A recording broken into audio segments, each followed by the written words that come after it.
There are few titles in life more sought after than the best in the world. For as long as I can remember, there's been this empty spot on my wall. Not just a physical space, but a dream, a longing for something extraordinary, a world record. As a kid, I was captivated by the pages of the Guinness World Record book. The odd, the extraordinary. It wasn't just interesting, it was inspiring. The first Guinness book I ever had was the 2001 edition. I still remember the shiny purple hardcover, and I was hooked from the start. Imagine me, 8 years old. I just got the book for Christmas. I open it to the very first page, and I see Heidi Klum in sparkling underwear, and right next to her was frickin' Pikachu? Pikachu! This was the greatest piece of literature I had ever seen in my life. I eventually read every record in that book, multiple times over, with dreams of one day being in that very same book, myself. Well, not in the 2001 book, that was already printed and published, but one of the books. But over time, life took over, and that dream began to fade. Until 2006, MTV has a new show. 5 badasses, 1 mission, break as many world records as possible and live to tell about it. Call to Greatness. Call to Greatness, a Jackass-style show where 5 dudes tried to break as many records as they could.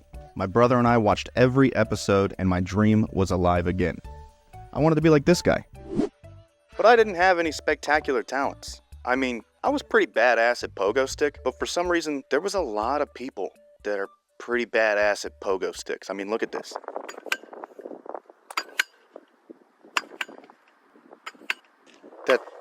That's ridiculous. And so again, my dream, just like my picture of Heidi Klum, began to fade. It went into the back of my mind and became a quiet whisper among life's louder calls. Until one day, I decided to stream one of the stupidest things I've ever done in my life. The 999 challenge. I made an entire video on it, so I won't go into a ton of detail here, but long story short, I ate 9 hot dogs and drank 9 beers in 9 innings of MLB The Show. And I jokingly threw a speedrun timer on the screen while I did it. However, after the challenge was over, somebody from chat pointed out that what I just did was almost certainly a world record. And I mean, it's funny to think about, but I just laughed it off because there's no way that what I did could be a world record. Or could it?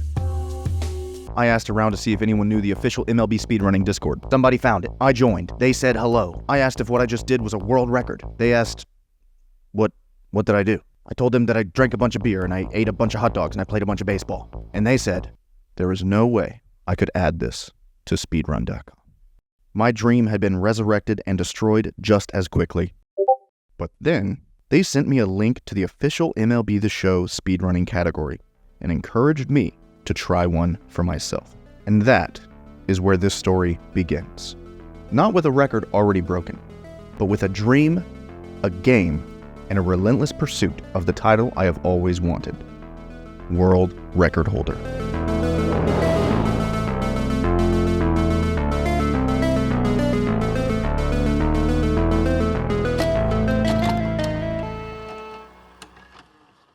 Now, for the 5 people watching who don't know what speedrunning is, it's pretty simple.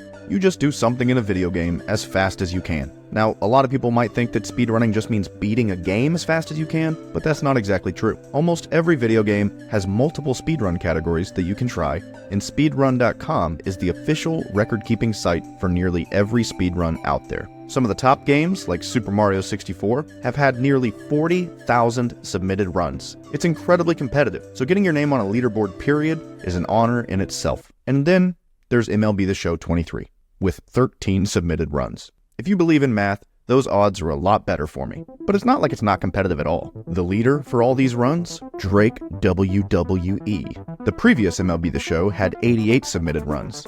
And the leader for all those runs? Drake WWE. My new mortal enemy.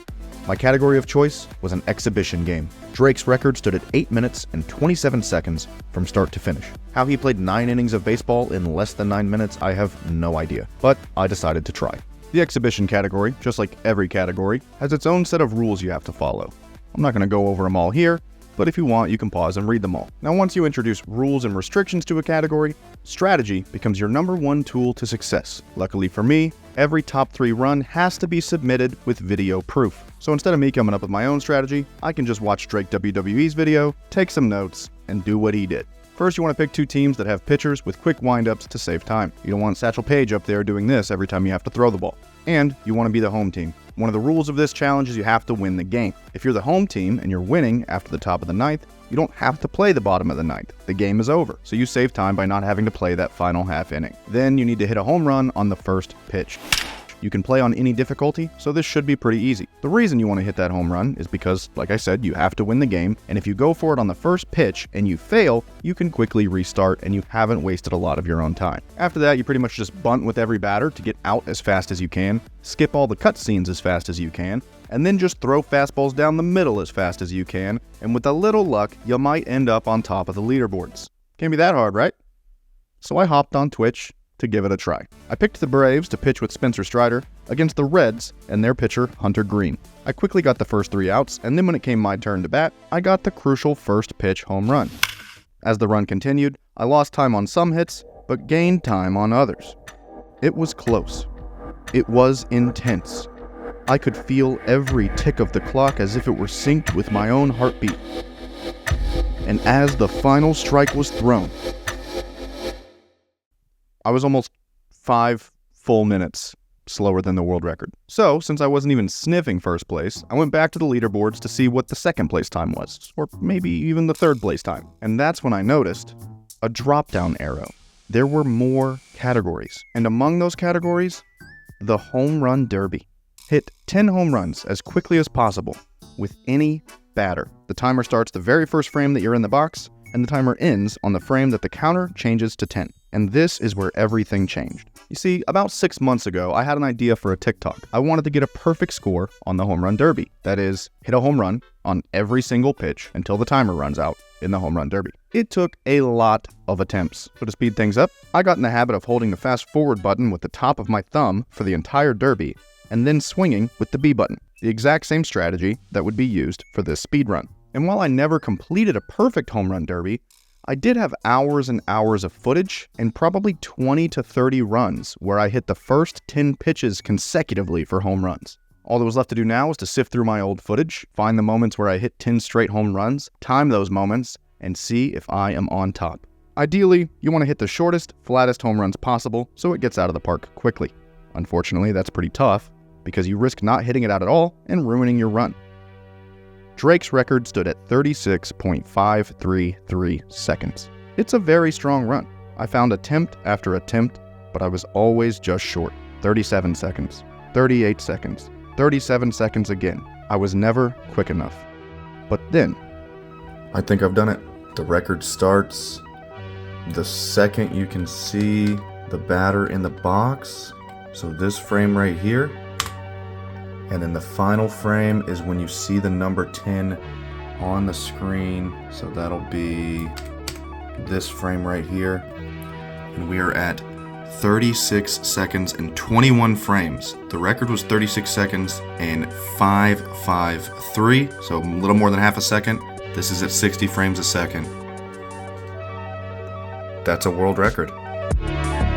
After I converted the frames into seconds, that time came out to 36.350, a new record. And that is how my name took the #1 spot on speedrun.com and how I accidentally became a world record holder. Now, some of you may feel a bit disappointed. I did this big dramatic intro about being a world record holder, only for you to find out that the world record I got was some silly little 30-second video game record. But I made this video because life isn't always about your biggest dreams. Often, life is about the little moments, like laughing and dancing with your friends. If only for a moment. Like when your favorite team finally wins the championship. If only for a moment. And sometimes, life can be about being the best in the world at a silly little video game challenge, if only for a moment.